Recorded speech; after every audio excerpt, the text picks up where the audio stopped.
코로나19로 인해서 사람들이 잔뜩 긴장들을 하고 있습니다. 코로나19라고 하는 바이러스가 눈에는 보이지 않습니다. 한 번이라도 보신 적 있습니까?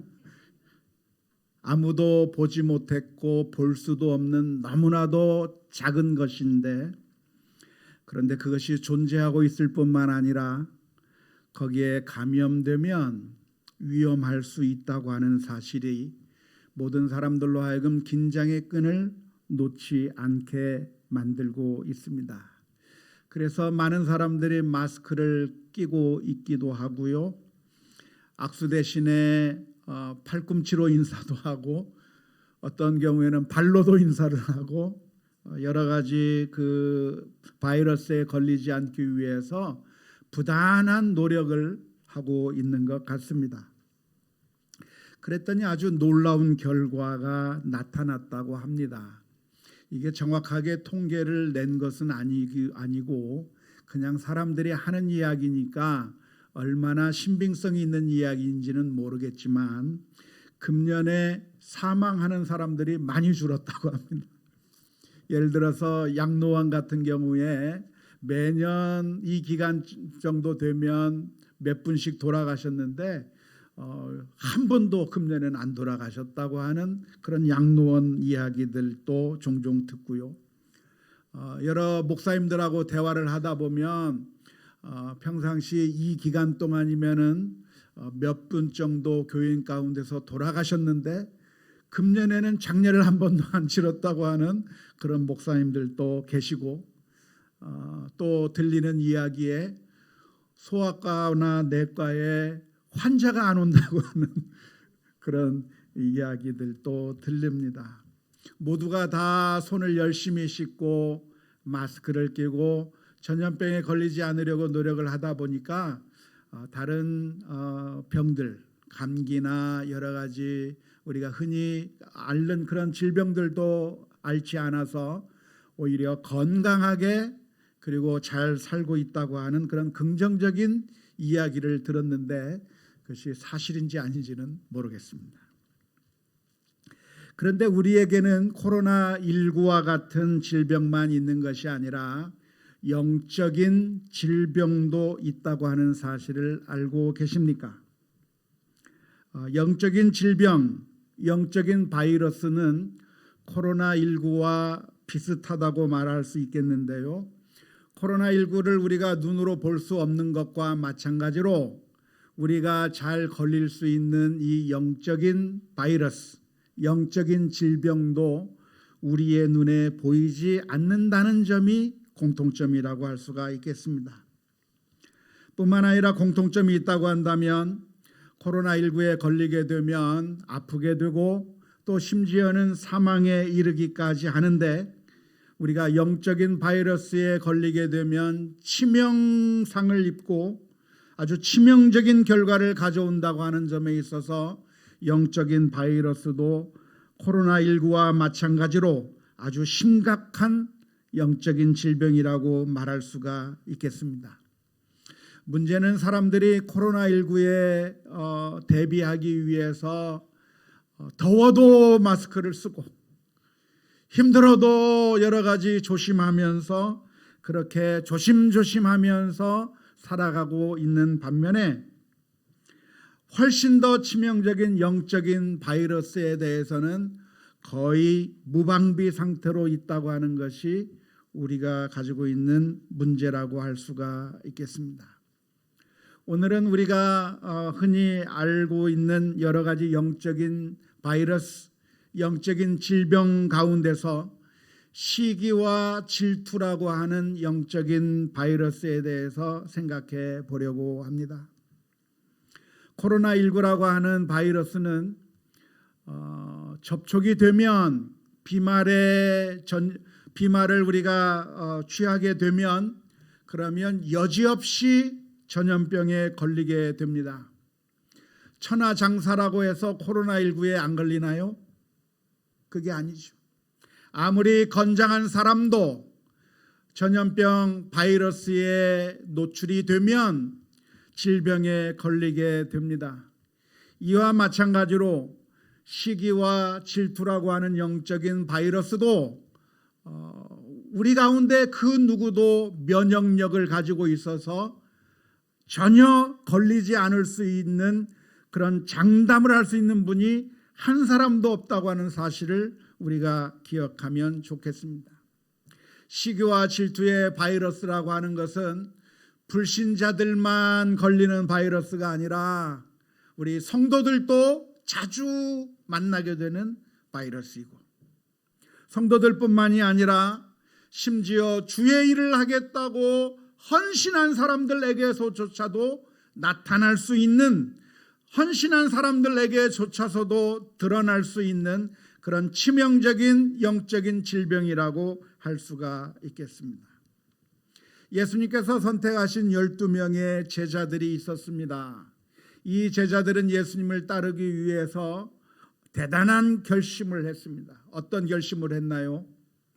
배를 버리고 그물을 버리고, 내가 주님을 따르기 위해서 가족도 버리고 모든 것을 버리고 주님을 따르기로 한 사람들이 바로 12명의 제자들이었습니다.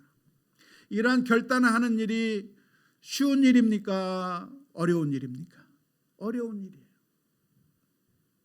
어떤 부자 청년에게는 예수님께서 말씀하시기를 너는 내가 가지고 있는 거 다 팔아버리고 너는 나를 따르라고 말했을 때 그 이야기를 듣고 고민하면서 근심하면서 그냥 돌아가 버렸어요. 하지만 예수님의 12 제자들은 배와 그물을 버려두고 주님을 따른 그런 결단을 한 사람들입니다. 그러니까 정말 존경할 만한 사람들이죠. 그런데 놀라운 것은 그런 결단을 할 수 있었던 12명의 제자들에게서도 시기와 질투의 질병 가운데 빠지게 되었다고 하는 것이죠. 한 번은 야고보와 요한의 어머니가 예수님을 만났습니다. 예수님의 12 제자 가운데서 베드로와 안드레가 형제인 것과 마찬가지로 야고보와 요한이 형제지간이었는데 이 두 사람의 어머니가 예수님을 만나서 예수님과 대화하는 가운데 예수님에게 이러한 간청을 했습니다. 예수님, 주님의 나라가 된다면 우리 하나들은 예수님의 오른편에 또 하나들은 예수님의 왼편에 앉게 해주세요. 어쩌면 어머니라고 하면 할 수 있는 그런 부탁이었을 거라고 생각을 합니다. 그런데 그 이야기를 누가 들었냐면 다른 제자들이 들었어요. 다른 제자들이 듣고 난 다음에 그 다른 제자들이 모두가 다 화를 내기 시작했어요. 시기와 질투에 휩싸이기 시작한 거죠. 누구에게서 이런 모습이 나타났는가? 주님을 따르겠다고 결단하고 배와 그물을 버리고 따랐던 바로 그 12 제자에게서 시기와 질투의 바이러스에 감염이 된 것이죠.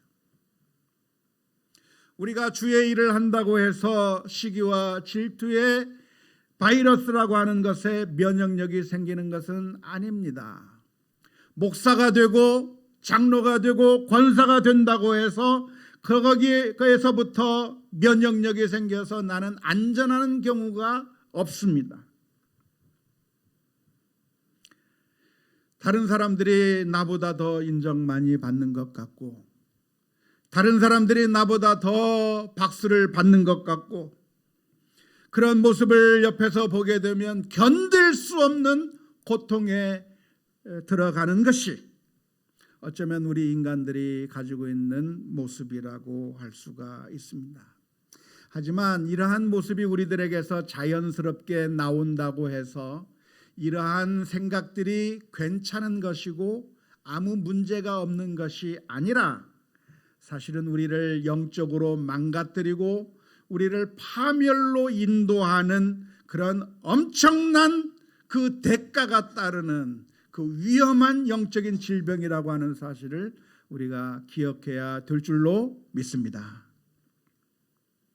오늘 본문의 말씀을 보면 우리가 사무엘상 18장의 말씀을 읽었는데요, 사울 왕이 등장합니다. 그런데 이 사울 왕이 어떤 사람이었는가? 다윗이라고 하는 사람의 등장에 시기와 질투에 휩싸인 모습이 오늘 본문에 등장하는 것입니다. 다윗은 골리앗이라고 하는 블레셋의 장군을 물맷돌을 가지고 물리친 용감한 영웅이었습니다. 이스라엘 민족이 블레셋 민족으로부터 협박을 당하고 있을 때, 그때 이스라엘 민족이 풍전등화와 같은 그런 상황 가운데 있을 때 구세주로 나타난 사람이 바로 다윗이었고, 이 다윗은 간단하게 그 골리앗을 물리치고 돌아오게 되었을 때 일약 다윗은 이스라엘의 영웅으로 올라가게 됐습니다. 어쩌면 당연한 것이죠. 그래서 이 다윗이 골리앗을 죽이고 개선하면서 돌아오게 되는 그 순간에 이스라엘의 여인들이 다윗을 보면서 노래를 부르기 시작했습니다. 뭐라고 노래를 불렀습니까? 사울이 죽인 자는 천천히요, 다윗이 죽인 자는 만만이로다. 얼마나 기쁨과 감격 가운데 이 노래를 불렀겠습니까? 죽을 줄 알았는데, 당시 옛날의 전쟁이라고 하는 것이 얼마나 무서운 전쟁입니까? 전쟁에서 지게 되면 진 나라의 백성들은 다 노예가 되는 겁니다. 진 나라의 백성들은 다 목숨을 잃거나 손가락이 잘리거나 인을 지지거나 엄청난 고난으로 들어갈 수밖에 없는 그런 상황에서 모두가 다 노예가 될 수밖에 없는 그런 상황 가운데서 다윗이 나타나 골리앗을 무찌르고 이스라엘 민족을 구원해냈으니 얼마나 기뻤겠습니까? 그래서 이스라엘 여인들이 노래하는 겁니다. 사울이 죽인 자는 천천히요, 다윗이 죽인 자는 만만이로다. 그런데 이 노래를 들었던 사울의 마음 가운데 시기와 질투가 작동하기 시작했습니다. 사실 이 노래는 다윗을 칭찬하고 높이는 노래이기도 했지만, 그렇다고 해서 사울을 깎아내리는 노래는 아니었습니다. 엄격한 의미에서 말한다면 사울과 다윗을 다 함께 높인 노래라고 이야기할 수가 있겠습니다. 우리가 성경을 읽다 보면 반복해서 나오는 표현들이 종종 있습니다. 그걸 가리켜서 히브리 평행법이라고 하는 말로 표현하는데요, 히브리 평행법이라고 하는 표현이 성경 여러 곳에서, 특히 시편 같은 데서 많이 등장을 합니다. 예를 들어서 스가랴서 9장 9절 말씀에 보면 이런 표현이 있습니다. 시온에 따라 크게 기뻐할지어다, 예루살렘에 따라 즐거이 부를지어다 라고 하는 표현이 있습니다. 이 표현은 그러니까 시온에 있는 딸들은 크게 기뻐할 것이지만 예루살렘의 딸들은 즐거이 노래를 불러라, 두 사람을 갈라서 역할 분담을 하는 그런 이야기가 아닙니다. 이 말의 의미는 무엇이냐면, 모든 이스라엘의 부녀들아, 너희들은 모두 크게 기뻐하고 모두 즐거이 노래를 불러라 라고 하는 의미에서 표현할 때 히브리 평행법을 사용해서 이렇게 표현하는 것인데, 이 표현법을 이해하는 방법은 이런 식으로 이해를 하는 것이 옳습니다. 예를 들어서 로마서 4장 25절도 역시 마찬가지입니다. 로마서 4장 25절의 말씀을 보면 예수는 우리가 범죄한 것 때문에 내줌이 되고 또한 우리를 의롭다 하시기 위하여 살아나셨느니라 라고 하는 표현이 있습니다. 이 표현의 말씀은 그러니까 예수님께서 죽은 것은 우리의 죄 때문에 죽은 것이지만 부활하신 것은 우리를 의롭게 하기 위해서 부활하신 것이다라고 이해할 수도 있겠습니다만, 그렇게 이해할 것이 아니라 오히려 예수님께서 죽으시고 부활하신 것은 우리들의 죄를 용서하시고 우리들을 의롭게 하시기 위해서 그렇게 하신 것이라고 이해하는 것이 옳습니다. 이걸 가리켜서 히브리 평행법이라고 하는 표현입니다. 물론 이 히브리 평행법에는 반어법적 평행법도 있고 여러 가지 종류의 평행법이 있기 때문에 그때그때마다 연구를 해서 해석을 해야 되겠습니다만은, 아무튼 이 히브리 평행법이라고 하는 것은 두 개를 분리해서 말하는 것이 아니라 묶어서 같이 이야기하는 거예요. 그러니까 지금 이스라엘 여인들이 노래를 합니다. 뭐라고 노래했습니까? 사울이 죽인 자는 천천히요, 다윗은 만만이로다라고 이야기했을 때, 그러니까 사울은 천천만 죽였고 거기에 비해서 다윗은 만만이라 죽였다라고 하는 것을 말하는 것이 아니라, 이스라엘의 위대한 영웅이 우리들에게 있는데, 우리 이스라엘에게는 사울도 있고 다윗도 있는데, 그 영웅 사울과 다윗이 적군 천천을 죽이고 만만을 죽였다라고 하는 그런 의미로 받아들이고 해석하는 것이 옳습니다. 그런데 거기에 약간 미묘한 차이가 있어요. 그런데 하필이면 사울에게는 천천만들. 연고전이라고 하는 말도 있고 고연전도 있는데, 다 무슨 얘기입니까?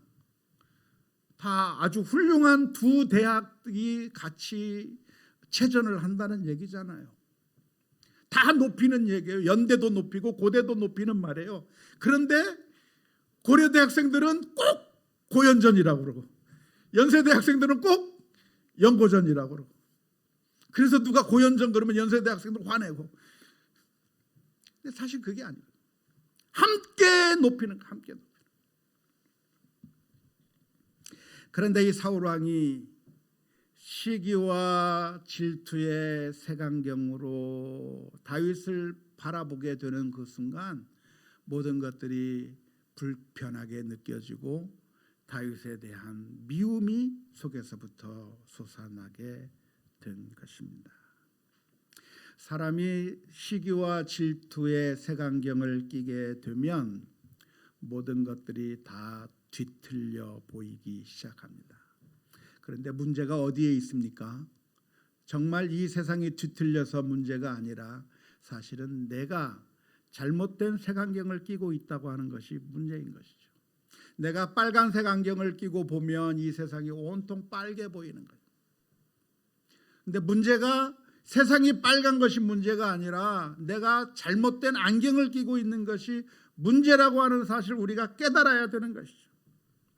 아무튼 이 사울은 이 다윗을 바라보면서 시기와 질투의 색안경으로 다윗을 바라보게 되었는데, 그 결과 어떠한 일들이 벌어지게 되었는가? 첫 번째는 사울의 마음 가운데 기쁨이 사라졌습니다. 지금 이 순간은 어떤 순간입니까? 기뻐해야 될 순간이에요. 이스라엘 민족이 위기 가운데 있다가 전쟁에서 승리하게 되었어요. 골리앗을 무찌르게 되었어요. 그러니까 모든 나라 백성들이 다 함께 기뻐해야 되는 바로 그 기쁨의 순간에, 그리고 이 순간에 가장 기뻐해야 될 사람이 누구겠습니까? 바로 이스라엘의 왕 사울 왕이 기뻐해야 되는데, 놀랍게도 그 사울 왕이 기뻐할 수가 없는 것이죠. 오늘 이 시간에 우리들의 모습을 한번 돌이켜 보았으면 좋겠습니다. 내 마음 가운데 기쁨이 사라져 버렸습니까? 요즘 사는 것이 하나도 기쁘지 않습니까? 신앙생활 하는 것이 재미가 없으십니까? 여러 가지 원인들이 있을 수 있겠지만 혹시 내 마음에 시기와 질투의 색안경이 끼어져 있는 것은 아닌지 우리 자신을 돌아보며 하나님 앞에 회개하고 그 색안경을 벗어버리고 사랑의 안경을 회복하는 그런 귀한 역사가 있을 수 있기를 주님의 이름으로 축원합니다. 두 번째로 시기와 질투의 색안경을 끈 결과 사울은 다윗을 친구나 협력자나 동지로 보지 못하고 적으로 생각하게 되었습니다.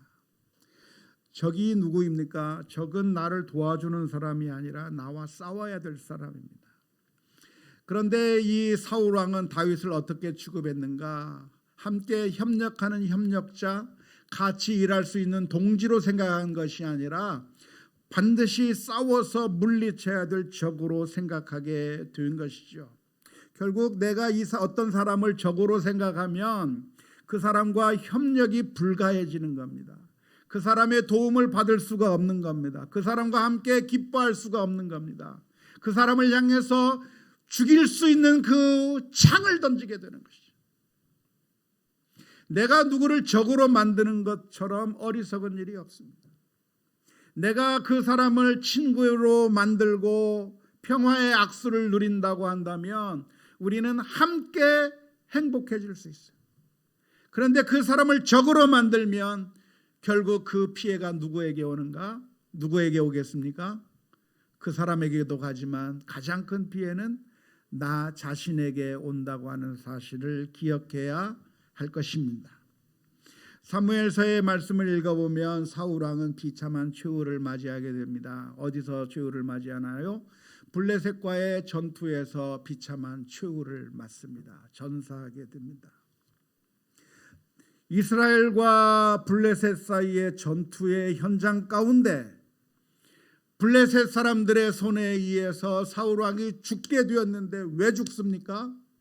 그 전투의 현장 가운데 다윗이 동지로 있지를 않는 거예요. 적으로 만들어버리고 쫓아내버렸고 적으로 만들어 죽여버리려고 했기 때문에 지금 다윗은 어디에 가 있습니까? 다윗은 블레셋의 진영 가운데 들어가 있는 겁니다. 물론 그 전쟁에서는 다윗이 참여하지는 않았지만 그러나 그 다윗이 나를 도와주고 나를 보호해주고 나에게 큰 유익을 끼쳐줄 그 다윗을 내가 적으로 만들어버린 그 순간 블레셋과의 전투에서 그 블레셋의 칼에서부터 자기 자신을 도와주는 것이 아니라 도와줄 수 없는 상태로 내가 밀어버림으로 말미암아 결국 사울이 그 전투에서 사망하고 만 것이죠. 사울이 다윗을 죽이려고 했지만 결국 죽은 것은 다윗이 아니라 사울은 창을 던지기도 했고 여러 가지 방법을 써서 죽이려고 했지만 죽은 것은 다윗이 아니라 결국 마지막에 자기 자신이 죽었다고 하는 이 사무엘상의 말씀을 우리가 심각하게 묵상하면서 시기와 질투가 나 자신을 죽인다고 하는 사실을 분명하게 기억할 수 있기를 주님의 이름으로 축원합니다. 사탄이 우리 편인 척하면서 내 마음에 그 욕망을 들어주는 척하면서 시기와 질투심을 발휘해서 결국은 우리를 멸망시키기 위해서 사용하는 전략이 무엇이냐면 우리에게 시기와 질투라고 하는 색안경을 주는 것이죠.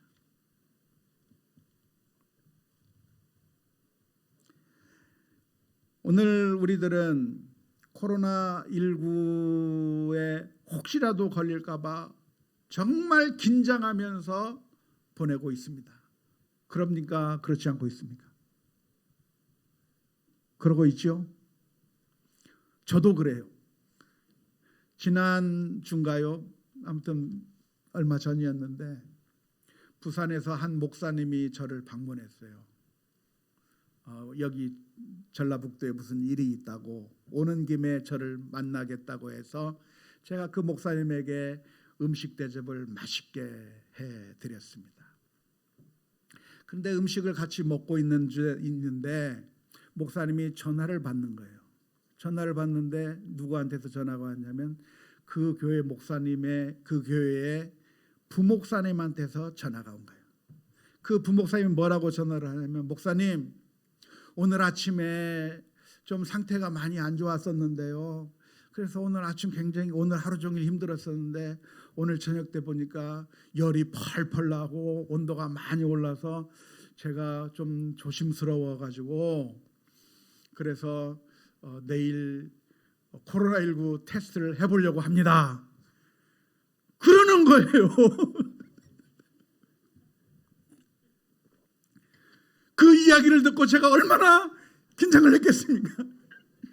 아니 그 부목사님을 만난 목사님과 내가 지금 저녁을 같이 먹고 있는데 바로 그 앞에서 찐빵을 튀기면서 이야기를 하고 있는데 큰일 났다 생각이 돼서 집에 들어갔더니 제 아내가 소독약을 막 저한테 뿌리면서 나한테 가까이 오지 말라고 하고 얼마나 찬밥 신세가 됐는지요.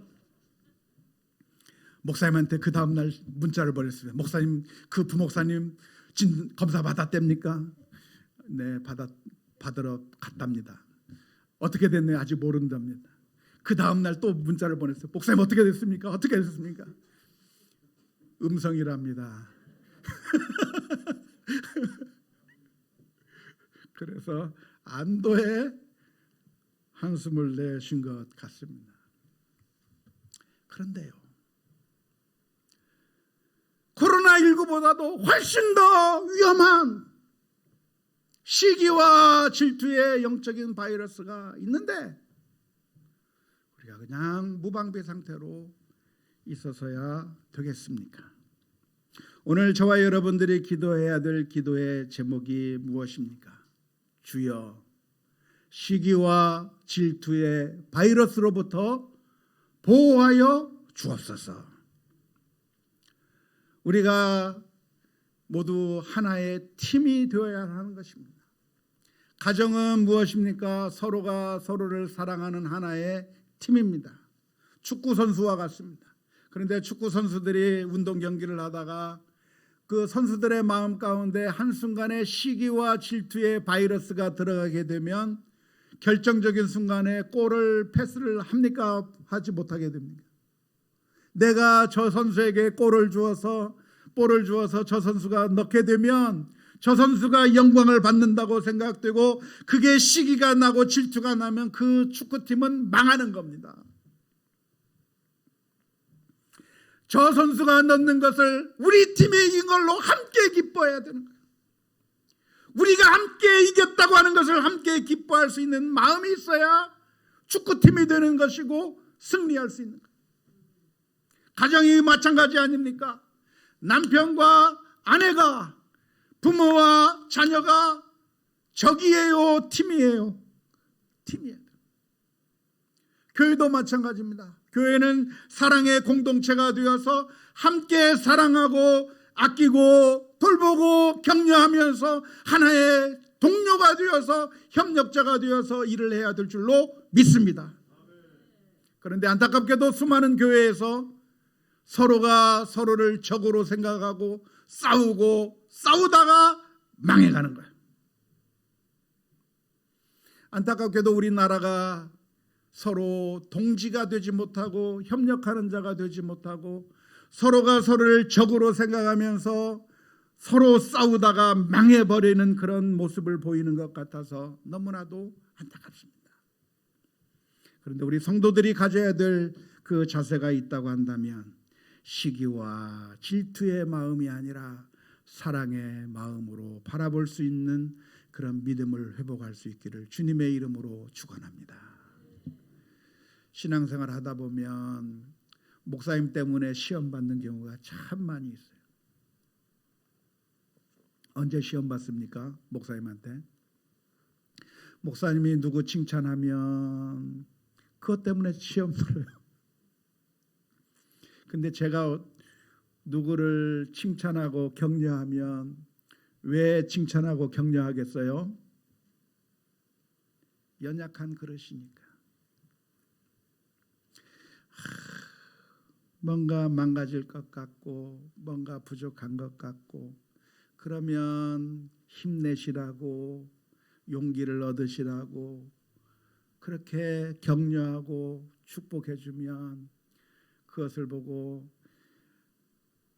주님의 좌우편에 우리 아들 앉게 해달라고 하는 그 말에 시험 들었던 12 제자들처럼 그 말 한마디에 시험 드는 경우가 얼마나 많은지 몰라요. 그래서 제가 좋은 말 하는 것도 얼마나 조심스러운지 몰라. 이 말을 다른 사람이 들으면 이거 시험 들으면 어떡하나 조심하면서 말하고 있는데 성도 여러분, 시기와 질투의 눈으로 바라볼 것이 아니라 함께 칭찬하고 함께 격려하고 함께 사랑의 손을 내밀어 줄 수 있기를 바랍니다. 왜요? 우리가 적이 아니라 하나의 가족이고 하나님의 사랑받는 자녀들이기 때문인 줄로 믿습니다. 저한테 이렇게 말해줬으면 좋겠어요. 목사님, 저한테는 그렇게 칭찬하지 마세요. 저는 약한 사람 아닙니다. 그렇게 말해줬으면 좋겠어요.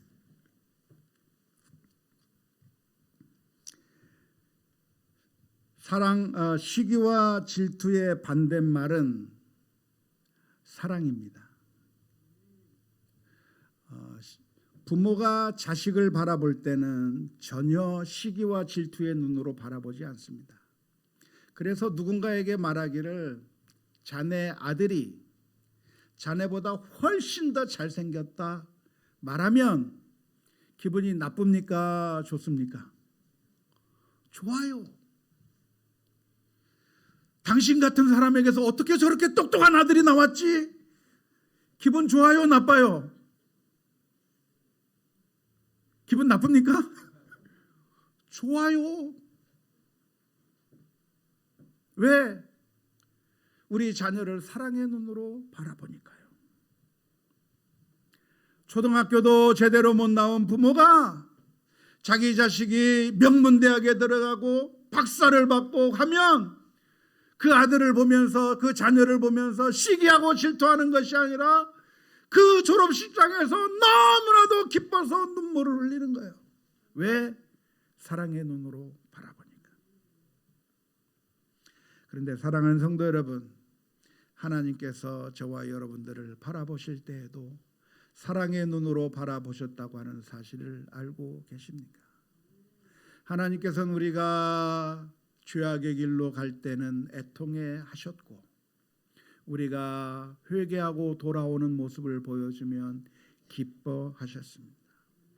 우리 하나님의 마음이 무엇이냐면 스바냐서 3장 17절의 말씀처럼 그가 너로 인하여 기쁨을 이기지 못하시며, 하나님께서 우리를 바라보실 때 시기하고 질투하는 것이 아니라, 질투하는 하나님이라고 하는 얘기는 우리가 악에게 끌려가는 것을 보면서 그것을 질투하신다고 하는 의미인데, 그게 아니라 우리 인생들이 하나님의 말씀에 따라 순종하며 잘되고 돌아오는 것을 본다면 하나님께서 기뻐하시고 즐거워하시는 그 하나님이시라고 하는 사실을 기억해야 될 줄로 믿습니다. 우리가 망하는 것을 그냥 볼 수가 없어서 우리 주님께서는 그 아들을 십자가에 내어주셨고, 또한 주님을 바라보고 회개하며 돌아오면 주님께서는 기뻐하시는 하나님이라고 하는 사실을 기억하면서 오늘 저와 여러분들이 하나님의 놀라운 사랑을 받았다고 하는 사실을 기억하며 우리가 시기와 질투의 색안경을 끼고 온 세상을 뒤틀리게 바라보는 그런 삐뚤어진 인생이 아니라 하나님의 사랑을 받은 자로서 사랑의 안경을 쓰고 사랑으로 손길을 내미는 믿음의 사람들이 다 될 수 있기를 주님의 이름으로 축원합니다. 매일 아침마다 기도하며 일어날 수 있기를 바랍니다. 주님, 오늘 하루 만나는 사람들마다 시기와 질투의 안경이 아니라 사랑의 안경으로 보게 하여 주옵소서. 오늘 교회에서 만나는 사람들마다 시기와 질투의 안경이 아니라 사랑의 안경으로 보고, 부족한 사람이 있으면 감싸주고 격려하고, 잘하는 사람이 있으면 박수 쳐주고 좋아하고 함께 즐거워하는 그런 기쁨의 역사가 있게 하여 주옵소서. 기도하며 나아가는 우리 모두가 될 수 있기를 주님의 이름으로 축원합니다.